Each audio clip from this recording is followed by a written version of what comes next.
Beatles John Lennon shocked Paul McCartney with concern over legacy after death.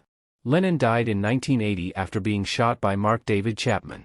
John Lennon thought about how he might be remembered once he had passed long before he was shot to death at the age of 40.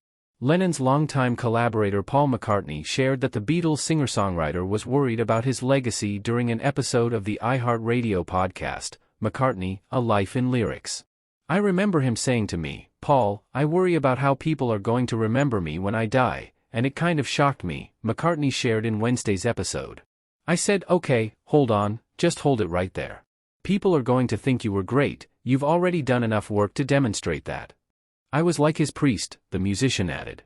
"Often I'd have to say, 'My son, you're great, don't worry about it,' and he would take it. It would make him feel better." McCartney and Lennon met in their teens at a church festival in Liverpool, England. Lennon was already a part of his own band, the Quarrymen, at the time. After meeting McCartney at the event, Lennon asked him to become a part of the group. Roughly 3 years later, the Beatles were formed, according to NPR. Lennon was reportedly uncertain about the dynamics of the band when adding McCartney to the group and worried about his leadership being challenged, the outlet reported. "I turned around right then on first meeting and said, 'Do you want to join the group?' And I think he said yes the next day," Lennon was quoted saying in The Beatles Anthology. However, McCartney recalled working with Lennon as being easier than working alone. "If anyone asks me, what was it like to work with John? The fact was it was easier, much easier, because there were two minds at work. And that interplay was nothing short of miraculous," McCartney said during the podcast. "Now I'm conscious that I don't have him, very much. And often we'll sort of refer to, what would John say to this? Is this too soppy?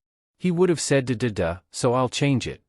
But my songs have to reflect me, and you don't have this opposing element so much. I have to do that myself these days." Lennon, McCartney, George Harrison and Ringo Starr created one of the most successful rock bands of all time. However, the group parted ways in 1970. McCartney has insisted that the idea to end the Beatles came from Lennon. "I didn't instigate the split. That was our Johnny," McCartney said during a broadcast in 2021. At the time of the split, lawyers had been brought in and the band's manager suggested keeping the news quiet in order to close a few business deals. "So for a few months we had to pretend," McCartney told John Wilson. "It was weird because we all knew it was the end of the Beatles but we couldn't just walk away."